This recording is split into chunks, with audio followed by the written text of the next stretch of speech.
না, এটা তো হিট অফ দ্য মোমেন্টে ওদের উইকেট দরকার ছিল, আমি আউট হয়েছি, একটু সেলিব্রেশন তো করবে, এটাই তো স্বাভাবিক, যে কোনো টিম এলেই করতো। না ভাই, আপনি যখন নন স্ট্রাইকে ছিলেন তখন দুজনের মধ্যে একটা কথাবার্তা না, ওটা তো হচ্ছে কি আপনার ওইটা আমি যেহেতু সেট হয়ে গেছিলাম, ওরা আমাকে প্যানিক করতেছিল হয়তো বা স্লেজিং করে, এটাই তো পার্ট অফ ক্রিকেট, এটা হয়েই থাকে। না, আমাদের পুরো প্ল্যানিংই ছিল যদি কে থাকুক না থাকুক, যে হাসান নেওয়াজ যদি লাস্ট ওভার পর্যন্ত খেলতে পারে, যে ও যে পাওয়ার হিটিং আছে ও শেষ করে আসতে পারবে, কারণ ও পুরো ম্যাচটাই ও বানিয়ে নিয়ে আসতেছিল, ও উইকেট ট্রিট করে খেলতেছিল। আমি বললাম আমার কাছে মনে হয় এরকম ইনিংস আমি ওরা খুবই রেয়ার দেখছি, যেরকম ও নর্মালি অনেক স্ট্রোক খেলতে পছন্দ করে, বাট ওর আজকে যে সেন্সেবল ইনিংস ছিল আউটস্ট্যান্ডিং। শেষ পর্বে যখন টানা দুটো ডট দিল তখন তো নিশ্চয়ই নার্ভসটা কাজ করে না, বাইরে আপনার যাওয়া দেখছিলেন। না, ওটা স্বাভাবিক, এটা হিউম্যান বিন, ওই মোমেন্টামটা এমন আসবে, এটাই স্বাভাবিক, বাট দিন শেষে জিতছে, এটা আলহামদুলিল্লাহ, সবাই এখন পুরাই ফ্রি আছে। না দেখেন, এখানে আসলে দেখানোর কিছু না, দেখেন টিমও যেমন ছিল, আমারও ক্যাপ্টেন্সি প্রথম, তো দুইটা মিলে আসলে সব কিছুই ডিফিকাল্ট ছিল, যেহেতু একটা এলোমেলো টিম ছিল, সেখান থেকে আমার ক্যাপ্টেন্সি করাটা আসলে কি বলবো, যে আসলে অনেক ডিফিকাল্ট ছিল। সেই জায়গাতে as a team combination, team bonding সব কিছু রেডি করতে করতে যাক আলহামদুলিল্লাহ এখন অবধি সবাই ভালো আছে, যে এরকম টিম কম্বিনেশন বা টিম এফোর্ট আমাদের দরকার এন্ড অফ দ্য বিপিএল পর্যন্ত। হ্যাঁ দেখেন, আমাদের যতগুলো আমরা ম্যাচ খেলেছি এর ভিতর সবগুলাই কিন্তু আমাদের টপ অর্ডারটা পারফর্ম করেছে, তো এই কারণে আমাদের মিডিল অর্ডার ব্যাটসম্যানদের জন্য একটা মানে ডিফিকাল্ট ছিল, যেহেতু তারা রেগুলার ব্যাটিং করতে পারছে না, বিশেষ করে আপনি যদি সাদমানকে দেখেন, 3 ম্যাচ আগে হয়তো বা অল্প কিছু বল খেলেছে, বাট ওর জন্য অনেক ডিফিকাল্ট ছিল, কারণ ও আপনার অলরেডি অনেক দিন পরেও বিপিএল খেলতে আসছে। তো ওভারঅল আমাদের আপনার ব্যাটসম্যান হিসেবে যদি রেগুলার ব্যাটিং না করেন, সেই ক্ষেত্রে সবার একটু প্যানিক তৈরি হয়, বাট সব সময় তো সব দিন ভালো খেলবে না, বাট আজ আজ সেই সুযোগটা আসছিল, বাট ওটা মিস হয়ে গেছে, বাট মিডল অর্ডারের ভিতরে কিন্তু হাসান নাউজ আউটস্ট্যান্ডিং খেলছে, বাট কেউ না কেউ ক্লিক করতেছে, এটা আমাদের জন্য খুব ভালো সাইড। না, এটা নিয়ে আমার মনে হয় না কোনো প্লেয়ার প্যানিক আছে, কারণ যেহেতু আপনি ক্রিকেটে যখন খেলায় ঢুকবেন, আপনার যত বড়ই প্রবলেম থাকুক না কেন, আপনি ওই টেনশন বাদ দিয়ে কিন্তু ক্রিকেট খেলতে আসে ম্যাক্সিমাম, এটা হয়, যে হয় না যে না, বাট ম্যাক্সিমাম টাইমে এমন হয়, বাট আপনি যেভাবে বলছেন যে ব্যাটসম্যানরা যে খেলতেছে, বাট এক একজনের প্রিপারেশন এক একভাবে, তারা হয়তো বা ভালো জানে তাদের কি করলে ভালো হবে, না করলে, যে টিম এক একজন আছে তারা হয়তো বা ফাইন্ড আউট করতেছে যে কিভাবে কি করলে হইলে টিমের জন্য ভালো, আমাদের কারণ দিন শেষে আপনার ওয়ার্ল্ড কাপের একটা জায়গায় ব্যাটসম্যানদের পারফর্ম করাটা ইম্পর্টেন্ট এবং ফর্মে থাকাটাও ইম্পর্টেন্ট। আশা করি তারা রাইট টাইমে রাইট জায়গায় জ্বলে উঠবে। ও আউট হওয়ার পরে আর আমি নিচে ডাগ আউটে চলে আসছি, তারপরে মেবি ও চেক করতে গেছে যে হাতে কোনো প্রবলেম হয়েছে কিনা, এটা আর কি। অনিশ্চয়তা, এটা তো আসলে ম্যানেজমেন্টের বিষয়, অফিসিয়ালদের বিষয়, এটাতে প্লেয়ারদের কোনো ইয়ে নাই, প্লেয়ারদের কাজ খেলা, সেটা আপনি যদি মঙ্গল গ্রহেও খেলতে পাঠান প্লেয়ার অবশ্যই যাবে খেলতে, এটা নিয়ে আমার মনে হয় না কোনো প্লেয়ার ডাউট আছে। মারামারি হয়নি।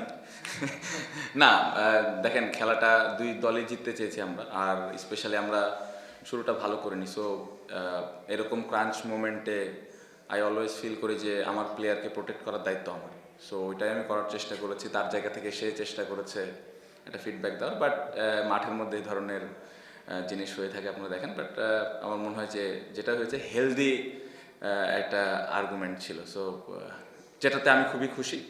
খেলার মাঠে এই ধরনের টেম্পারমেন্ট থাকা আমার মনে হয় সামটাইমস জরুরি।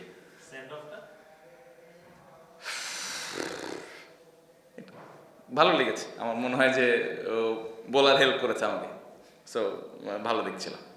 সো আমি ওকে 3-4 ওভার আগে বলে রেখেছিলাম যে করা লাগতে পারে, কারণ আমরা রানটাই এত কম করেছি, আমার যেগুলো মেইন বোলার ছিল ওদেরকে আমার আগে ইউজ করতে হয়েছে, কারণ আমার উইকেট দরকার ছিল। সো আপনি দেখেন লাস্ট ওভারে এই এত কম রানের মতো লাস্ট ওভারে 10 রান আমাদের ছিল, সো ওই কারণেই আমি ওই রিস্কগুলো নিয়েছি, আমার হাতে খুব বেশি অপশন ছিল না, আর অহেনের ওপরে আমার পূর্ণ বিশ্বাস ছিল যে ও পারবে, এবং ও যেভাবে বল করেছে আই এম ভেরি হ্যাপি, কারণ এই ধরনের টুর্নামেন্ট খেলার এক্সপিরিয়েন্স কম, পাশাপাশি এরকম একটা কঠিন সময়ে বল করা এটা অনেক সাহসের ব্যাপার, সো ও যে সাহস করে বলটা করেছে এবং যেভাবে বল করেছে আমি ভেরি হ্যাপি। আমি মনে করি যে সামনের দিকে ও যেভাবে চ্যালেঞ্জ নেওয়া শুরু করেছে, সামনের দিকে ওর ক্যারিয়ারের জন্য বা বাংলাদেশ ক্রিকেটের জন্য ভালো একটা অলরাউন্ডার তৈরি হচ্ছে আমি মনে করি, ও যদি ঠিকমতো ওর ওয়ার্ক এথিক, ওর সব কিছু ঠিকমতো করে।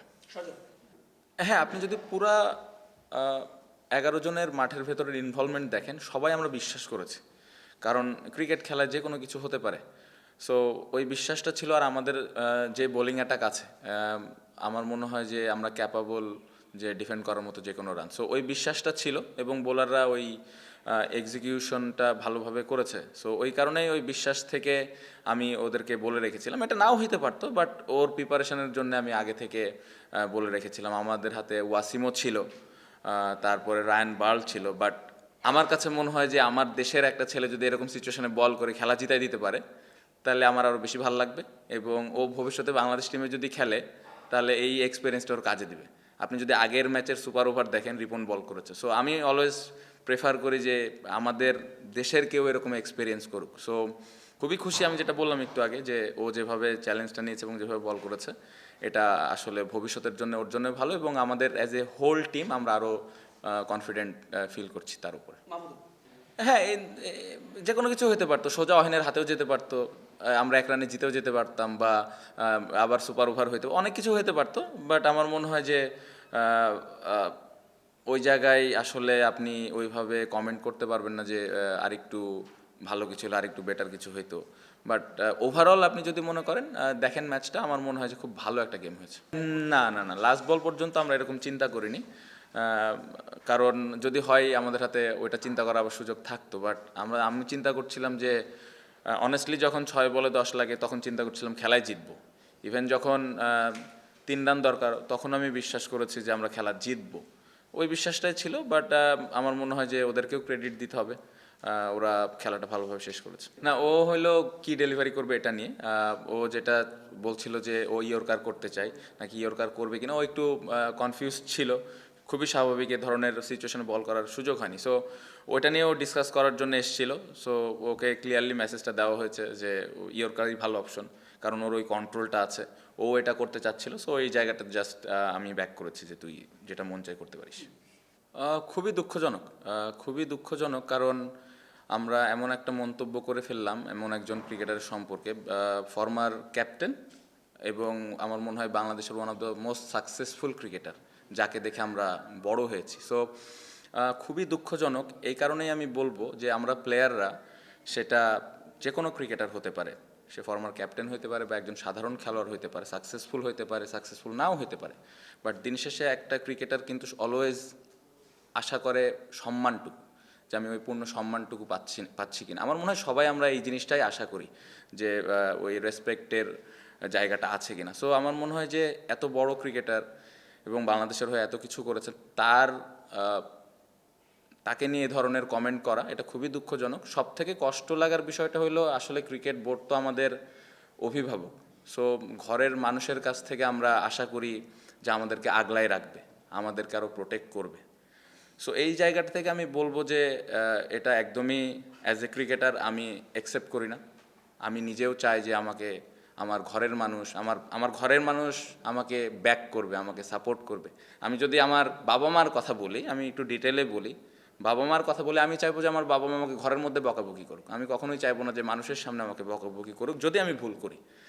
সো আমি এমন একজন মানুষের সম্পর্কে এমন একটা কমেন্ট করে ফেললাম যিনি কিনা আবার আমাদের অভিভাবক, এটা আসলে গ্রহণ করাটা খুবই ডিফিকাল্ট। সো এই জিনিসটা আমি প্লেয়ার হিসেবে একদমই মানতে পারছি না এবং আমি এটার একদমই পক্ষে না এটা। এবং আমি জানি না এটা কেন, কি কারণে এই ধরনের কমেন্ট এসছে, বাট আমি মনে করি যে অ্যাজ এ অভিভাবক হিসেবে এই ধরনের কমেন্ট করাটা একদমই যৌক্তিক না এবং এটা আমি একদমই অ্যাকসেপ্ট করি না। প্রথমত আমাদের ওয়ার্ল্ড কাপের রেজাল্ট যদি আপনি দেখেন, কোনোবারই আমরা অনেক ভালো ক্রিকেট খেলি না। আমাদের গত বছর আমরা ভালো ক্রিকেট খেলেছি, বাট আরও ভালো সুযোগ ছিল গত ওয়ার্ল্ড কাপে, বাট আমরা পারিনি। কিন্তু আপনি দেখবেন প্রতি ওয়ার্ল্ড কাপের আগে কিছু না কিছু ঘটে আমাদের। সো এই জিনিসগুলো আমি অ্যাজ এ প্লেয়ার হিসেবে বলতে পারি, 2-3টা ওয়ার্ল্ড কাপ যাই খেলছি আল্লাহর রহমতে ইফেক্ট পড়ে। এখন আমরা ওই যে অ্যাক্টিং করি যে না আমাদের কিছু হয় না, আমরা হেভি প্রফেশনাল ক্রিকেটার। তো এটা আপনারাও বোঝেন যে আমরা অ্যাক্টিং করি, এটা ইটস নট ইজি। সো আমার কাছে মনে হয় যে প্লেয়ার স্টিল চেষ্টা করে যে ওইটাকে কীভাবে দূরে রেখে আমি পারফর্ম করি টিমের জন্য, দলের জন্য। বাট এই জিনিসগুলো না হলে ভালো। বাট এই ব্যাপারটা আমি বলবো যে এটা আবার একটু আমাদের কন্ট্রোলেরও বাইরে। এটা কিভাবে হয়ে গেছে আমি ডিটেলে জানি না, বাট যেটা হচ্ছে এটা আসলে যে আমরা কন্ট্রোল করতে পারতেছি বা পারবো আসলে কি ওয়েতে কন্ট্রোল করা যেত এই সম্পর্কে আমার আইডিয়া নাই। স্টিল আমি বলবো তারপরে ওই অ্যাক্টিং করে হলেও ভালো মন মানসিকতাটা নিয়ে ওয়ার্ল্ড কাপে যদি আমরা যাই, যেখানেই খেলি ওইখানে চেষ্টা করা উচিত যে কীভাবে আমি দলের হয়ে ভালো করতে পারি।